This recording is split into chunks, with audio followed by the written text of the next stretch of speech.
I suppose the most famous Canadian right now is Drake, right? I saw Drake in concert a couple months ago. I bet you wouldn't even think I would be friends with Drake, but guess what? I'm not. But I did see Drake in concert. I had 2 shows in Las Vegas in the same night, and after the second show, the promoter came up to me and he goes, "Hey Jim, Drake is doing a special show here in a nightclub in the casino. Would you like to go and feel uncomfortable?"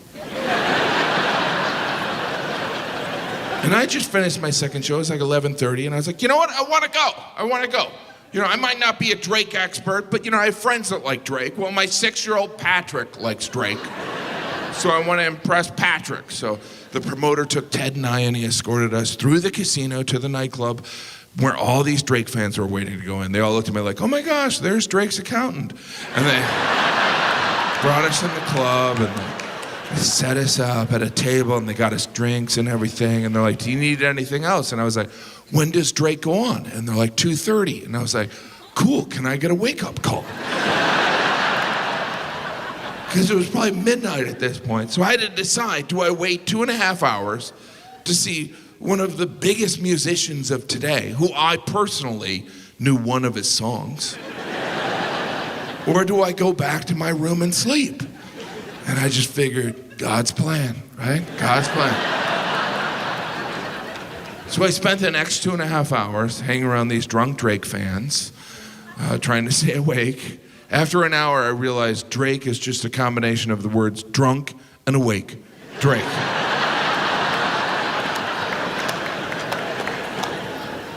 $2:30 finally came. No Drake. Around 2:45, I was like, did Drake pick up a shift at Tim Hortons? Drake finally went on at 3 a.m. I don't know, maybe he slept in. 3 a.m. You know, like if you're even out at 3 a.m., you've made a couple bad decisions. That's when Drake starts work. And I work at night. I like working at night. And generally, the later a job starts, the more appealing. But 3 a.m., Drake might as well be hosting the Today Show. He could fill in for Savannah Guthrie. Drake did an hour show. He performed from 3 to 4. I learned later on he was paid $2 million for that 1 hour of work, so we make the same. The show ended at 4, and I started walking back to my room. 4 a.m. in Vegas, which is 7 a.m. here on the East Coast, and I live in New York, and so it's like 7 a.m. in New York and 9:13 in Newfoundland. When I was walking back, I was like, you know, it's 7 a.m. and I should just call home. So I called home, my wife answered, and she was like, "What are you doing awake?" And I'm like, "It's a long story. Is Patrick, our 6-year-old, is he awake?" And she put Patrick on the phone, and I'm like, "Patrick, you're not gonna believe who I just saw in concert. I saw Drake." And Patrick said, "Who's Drake?" So it was worth it. It was totally worth it. I saw a moose. Have you seen him? I saw a moose in person. I mean, or in moose. I'm a person who saw a moose. And I tell you, I don't feel like I was ready. I don't know how big I thought a moose was gonna be, but I was way off. I was way off. It was huge. And I feel like I should have been warned. Like someone should have been like, "You might see a moose, get ready." But my friend was like, "You might see a moose, have fun." Like it was a butterfly or something. "Hopefully you'll see a moose." So I was like in shock when I saw it. I was like, wow, whoa, are they shooting a Star Wars movie up here? How many people are in that moose costume? At least 3. It was huge. It was the size of like a transformer. It was gigantic. And then my friend was like, "Don't get close, it'll kill you." What? At that moment, I realized my moose knowledge didn't exist. I knew nothing about moose. Like my moose knowledge it comes from cartoons. In cartoons, moose are like, "Hey, how you doing?" But in real life, they're like, "I'm gonna kill you!" How did that translate? Never hear moose in those animal songs, right?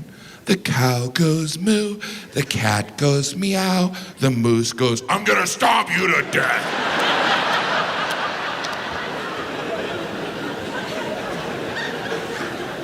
Did you know that the plural of moose is Reginas? That surprised me. Wasn't ready for that. I performed in Lethbridge, Alberta.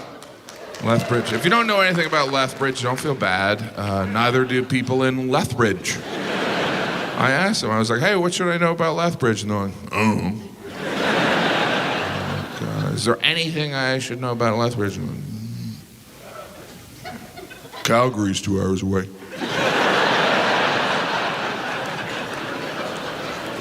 Is this like a temporary city? Did everyone just show up a month ago? We got like a bridge. A lot of those Western Canadian cities have a bridge that they tell you about. We got the longest land bridge over a small-ass body of water. I don't know if you should brag about that. That sounds like a mistake. An engineering error. We got a highway with no exits. That might be on purpose. Yeah. Kitchener, I had schnitzel. Kitchener, or as I refer to it, Berlin. Because Kitchener is very German, right? Any Germans here? Yeah? That's about the extent of German pride. It helps that we're in the dark. I don't want to lose my job.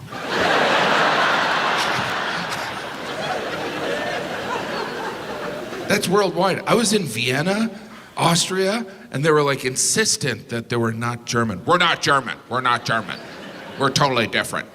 I mean, we speak German, and our our culture's German, but and in every war we fought with Germany, but we're not German. I almost believe you. That's we're having an election in America, so there's bound to be some Americans that threaten to move to Canada.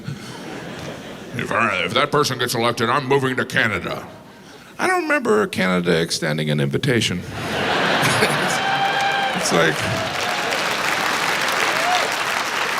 And I've been coming to Canada for years. Been recruited 0 times. No one's ever come to me, hey, you live in the States? You ever thought of making a move? How you feel about clam juice?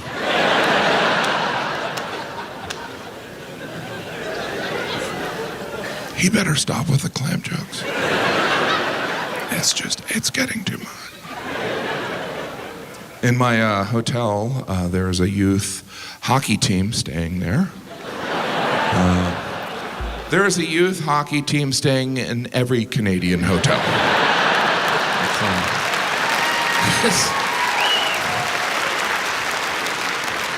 Are they allowed to go home? How long are these tournaments? Every time I'm in an elevator in a Canadian hotel, I feel like someone in the other room's like, send in the kids with the smelly hockey bags. There's not enough room. Just do it. Tell them we'll give them clam juice. That better be the last clam juice joke.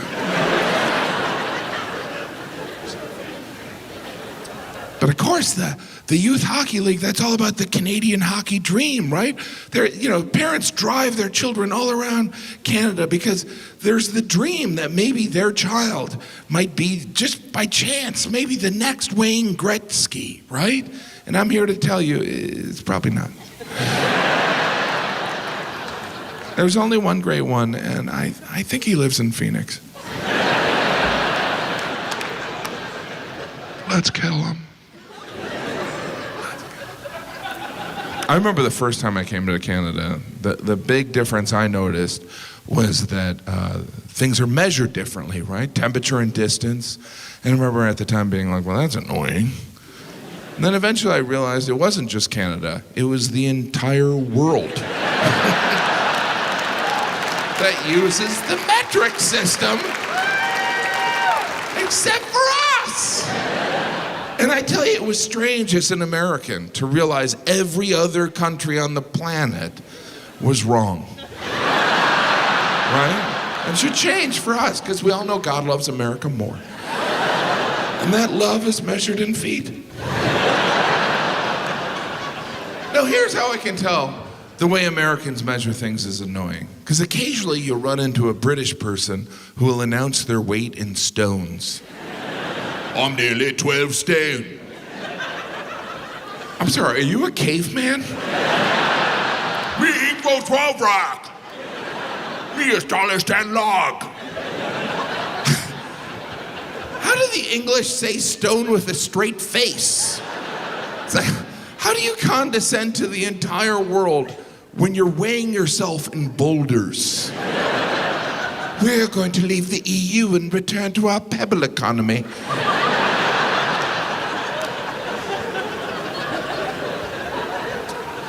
I do love doing international shows. It's different with Trump as president. I know you guys are all fans of his. But no, it's different with Trump as president. It's kind of like having a parent that's an alcoholic. You show up in a country, you're like, sorry about my dad.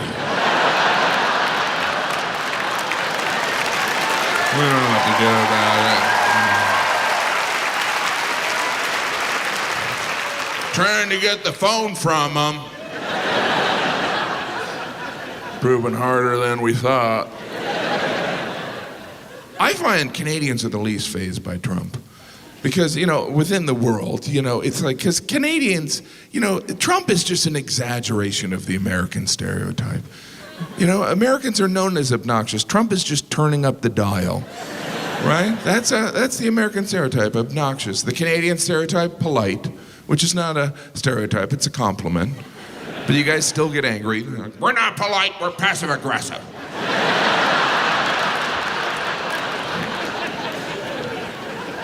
But what you don't realize, to an American, passive aggressive is polite.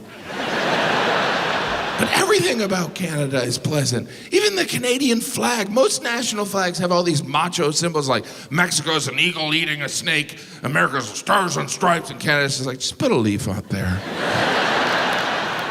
One for every province? Just one maple leaf. But I started my Canadian tour in the Maritimes. I started in Halifax. I landed. The first thing I did is I ate a donaire. And the second thing I did was have explosive diarrhea.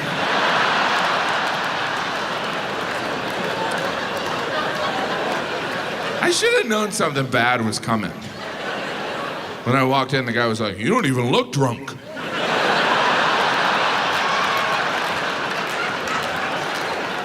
I'm not. Here you go. Did you know that Donaire was started by a Turkish immigrant who moved to Halifax and wanted to open a toilet paper company? It's really a beautiful Canadian story. It really is. Those donaires are amazing. That's spicy meat with that sweet sauce, which I'm almost positive is just melted ice cream. I'll have a donaire and make it cookies and cream. That donaire meat, I still can't find out what it is. It's like, Dancer and Prancer and Donaire and Blitzen. But do you recall the most tasty diarrhea-causing meat of all? It's the donaire. I'm convinced that the donaire was just created so we can digest poutine. Right? Some guy went to the doctor. I had poutine a month ago. And the doctor's like, I'm going to prescribe you a donaire. Think it'll work? I'm also going to give you a prescription for a diaper. It's very important you put the diaper on before you eat the donaire.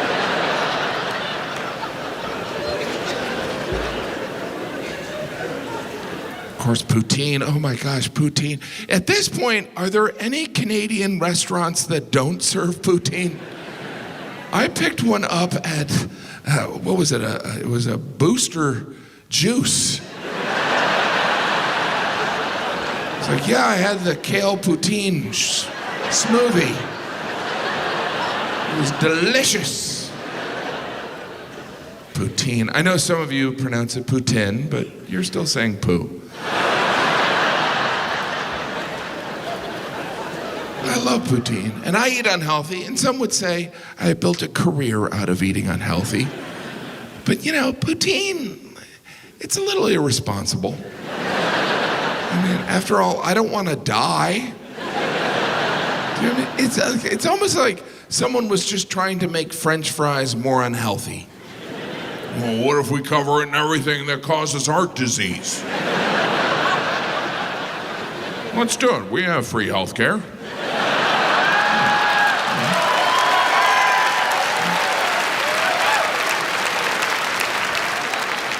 In Edmonton, I had pierogi poutine. Yeah, I had to sign a waiver and everything. It's the first food I had to provide emergency contact for. It was delicious, but do we need pierogi poutine? Has anyone ever eaten poutine and been like, you know what this needs? Carbs.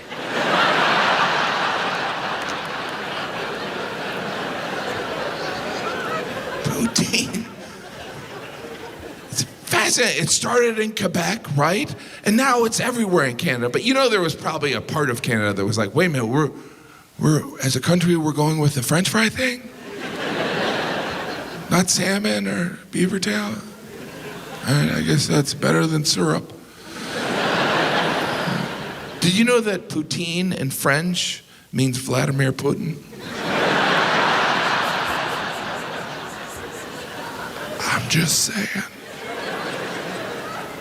I love how poutine is different in different provinces. Like, you know, or in Ottawa, there's the squeaky cheese that goes on the poutine, right? There's the squeaky cheese. The first time I performed in Ottawa, it was in April during a poutine fest. And I learned later on it was the second poutine fest of the year. Which means sometime in January or February, someone was at a poutine fest and they were like, why don't we do this next month? Like if it happens every month, that's not a festival. That's a habit. Last time I was in Ottawa, it was during Winterlude. Winterlude, you know, of course, it's an outdoor festival in February. Okay. You know, in America, when there's horrible weather, we cancel events. You guys kind of plan around them. Hey, you know how it's the coldest month of the year? What if we had a party outside? Why would we do that? It could be like an interlude between the poutine fests.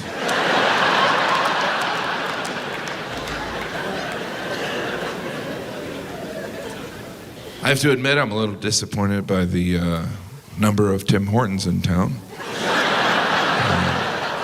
There's some, but you go to some cities in Canada, and the number of Tim Hortons is uncomfortable. Like you drive by the fifth one, and you're like, is this a Tim Hortons theme park? Are we sure they're only selling coffee and donuts? Canadians, you guys are always like, that's our Dunkin' Donuts. That's our Dunkin' Donuts. Yeah, in America, we don't have Dunkin' Donuts on every block. Tim Hortons is like America's stop sign.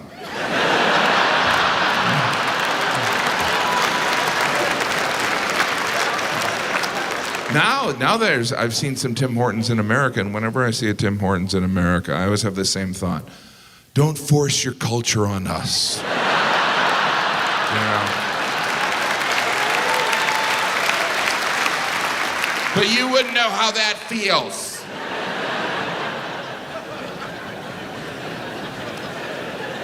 Last week, I went to a Canadian Tire store.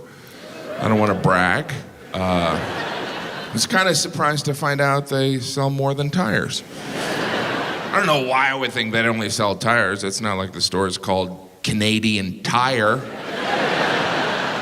How important are tires to you people?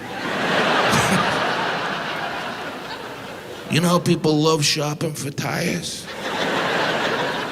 We lure them in with the tires. And then, boom, we sell them a blender.